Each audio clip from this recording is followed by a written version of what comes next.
Sénégal, bonjour. À la une de Tribune Quotidienne, on peut lire alerte rouge. Rouge sur la gouvernance publique au Sénégal. En tout cas, Cour des comptes, IGE, aucun rapport. Aucun rapport depuis des années. Voilà ce que relève Tribune Quotidienne ce matin. Ce matin, il convenait de retenir dans cette histoire, d'après le journal du groupe des médias, la transparence, la transparence mise à rude épreuve. D'où l'interrogation Kouroubaï Fall et Bolde Mourine, signé Tribune Quotidienne. Pourquoi ces institutions, comprenez, Cour des comptes, IGE et entre autres, garantes de la transparence, sont-elles devenues muettes? Action, réaction, Tribune Quotidienne d'afficher la réaction au vitriol, signé Babacar Ba du Forum du Justiciable, où l'apôtre de la bonne gouvernance et de la transparence dans la gestion des deniers publics, qui jure la main sur le cœur avant de dire à haute et intelligible voix, la non-publication constitue une violation flagrante, pour ne pas dire une violation manifeste de la loi, et affaiblit totalement et complètement l'autorité des corps de contrôle. D'où le contrôle orienté de la rédaction de Tribune Quotidienne, qui rappelle à qui veut et à qui veut savoir que Monsieur le Président, son Excellence Bassirou Diomaye Diomaye Faye, avait ordonné la publication des rapports de la Cour des comptes, de l'IGE et de l'OFNAC couvrant la période 2019-2023. À ce jour, seul l'OFNAC est à jour, vu que son dernier rapport date de 2024. Note toujours Tribune. Restons avec le journal du groupe des médias, qui s'intéresse à un autre sujet. De quoi s'agit-il? De l'immixtion de l'exécutif dans les dossiers judiciaires. Et là, Sonko, comprenez, Prost, la porte du Bourroc, c'est comme qui dirait, d'après toujours le journal du groupe des médias, le prisonnier de sa promesse sur l'inéligibilité de Farba Ngom. En d'autres termes, Farba Ngom est en prison à cause tout simplement et tout bonnement d'une promesse sur son inéligibilité décrétée par Sawai Ousmane Sonko. Si on en croit Tribune Quotidienne ce matin, le journal sous la plume de Mohamed Ndjing, mon confrère, d'expliquer en scellant d'avance le sort judiciaire de Farba Ngom, le leader de Pastef des Patriotes, se retrouve aujourd'hui otage de ses propres certitudes. Note bien entendu mon confrère Jim Mohamed de Tribune Quotidienne. Le journal d'ajouter, alors que la justice vient de recuser le gouvernement au plan procédural, le risque d'un désaveu cinglant aux allures de déculoté plane sur la parole officielle. À ce sujet, l'évidence quotidienne de Barista 1 d'une interrogation Kouroubaï Fall et Bolde Mourine, à savoir les dossiers Covid, des coquilles vides,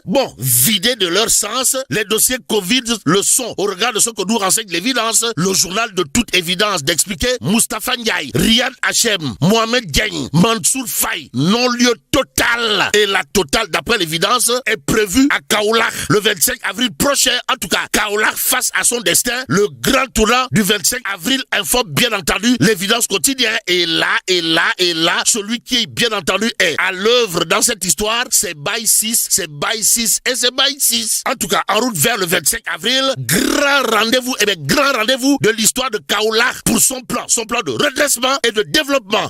Que dire à ce sujet? Sinon, en tout cas, voici l'heure et le moment de secouer les consciences pantouflardes. Voici l'heure et le moment de rebier les esprits débridés. Tout a une fin, explique en tout cas Ousmane Kébé, président de la commission des sages Kaolack changé REC, dans une production intellectuelle à lire bien entendu du côté de l'évidence quotidienne. De toute évidence, retenons qu'il suffit d'une dose suffisante de mobilisation, de sensibilisation et de vulgarisation de ce rare et précieux produit pour occuper systématiquement le landerneau politique. Ainsi, retenons ce qu'il y a de retenir dans cette histoire, à savoir, il incombe aux populations de passer à la loupe les appels d'offres et elles rendront compte sous peine que celui qui a le profil de l'emploi n'est autre qu'un digne fils et distingué, pour ne pas dire respecté, président, vrai fils de Kaolack, Baye 6 en l'occurrence, qui porte le nom de son vénéré guide, Cheikh Al-Islam Ibrahima Niass, dit Baye. En tout cas, l'évidence quotidienne semble indiquer que Louis Jotne, du côté de Kaolack, avec Baye 6, parti pour devenir le Borom Kaolack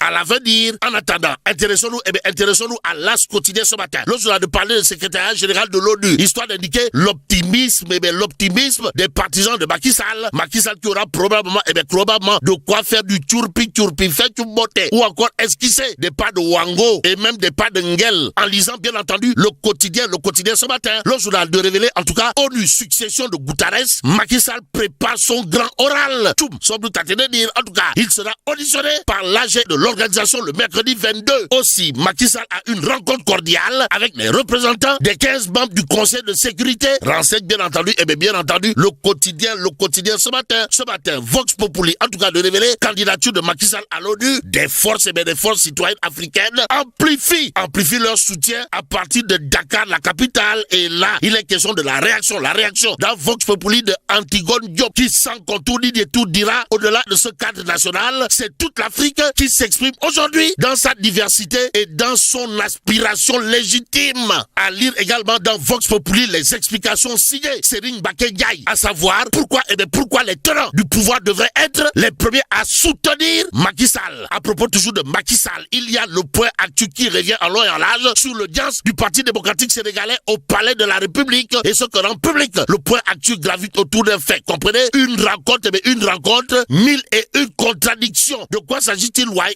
Le point actu de faire savoir, le chef de l'État va honorer VAD, mais son silence sur la candidature de Macky Sall à l'ONU pose problème. Bon, le ministre de la Culture, Amadou Ba, n'était pas, alors là, pas du tout, à la surprise générale, à l'audience. Informe bien entendu le point actu. Le journal d'expliquer également l'ancien ministre de la Culture sous VAD, Amadou Tidiane Wane, conseiller du chef de l'État, était lui bien à l'audience. Bon, Macky Sall, d'après toujours le point actu, avait célébré à la fois Abdou Diouf, parrain du CICAD, et Abdoulaye Wade, celui du stade de Diamniadio. Rappelle tout simplement et tout bonnement le point actu ce matin, Wolf Quotidien, pourtant, de parler de diplomatie sénégalaise, histoire d'évoquer les grands axes de Diomaye, d'où notre intérêt de prendre en relief quotidien le journal de révéler 7e conférence générale des ambassadeurs et consuls généraux avant de titrer Diomaye faille. Fixe le cap d'une diplomatie plus offensive, mais très offensif, est Alassane Ndiaye, expert en communication, qui dans la rubrique Tribune Libre, à lire dans le Tribune Quotidien, d'expliquer que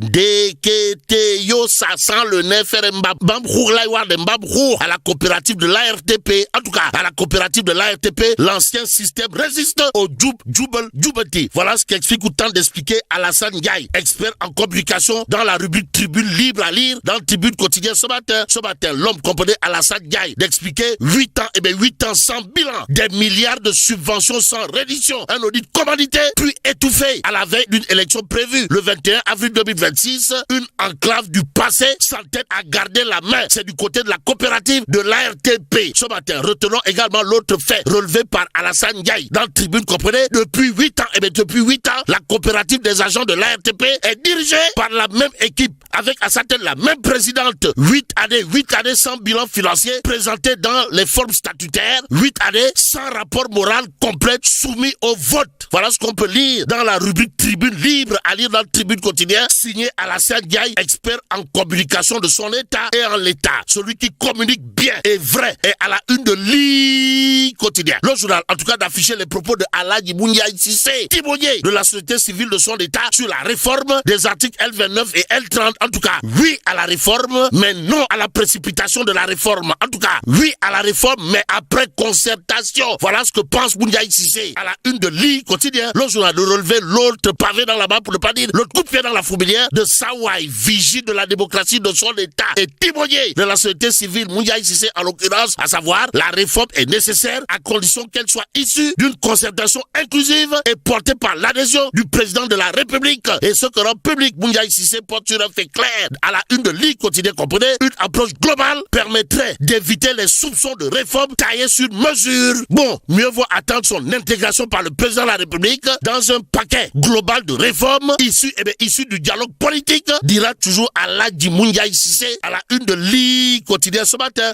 l'autre journal qui parle justement de la réaction monumentale, pour ne pas dire cardinale, signé Mouniaï Cissé, c'est le point actu quotidien. Le journal, en tout cas dédié réforme du code électoral au Sénégal, Aladji Mouniaï Cissé prévient une réforme sans concertation divise. Ce matin, l'observateur l'Obs d'afficher l'interview exclusive à Rabat. Il s'agit de quoi, ouais? Des confessions à vif des 3 supporters libérés. À la une de l'observateur l'Obs ce matin, Libération, pendant ce temps, de nous emmener au commissariat de Linguère, histoire de parler de harcèlement téléphonique, recrutement pour des relations sexuelles, partouze, vidéo, sordide, acte contre nature, une vaste machine à perversion cernée. Nettoie, waouh, la preuve avec enquête quotidienne qui ce matin révèle, transmission volontaire du VIH, acte contre nature, démantèlement du réseau de Linguère, Limba Diamele. Bon, terminons en tout cas avec le journal Les Échos, le quotidien en question d'indiquer acte contre nature à Yembel, histoire de révéler 2 adolescents surpris en plein débat sexuel. Les 2 adolescents en question, ils sont testés positifs au VIH-Sida. Et là, mais là, tu dong de. Tiens, il faut du diamati. Bon, que Dieu préserve le Sénégal.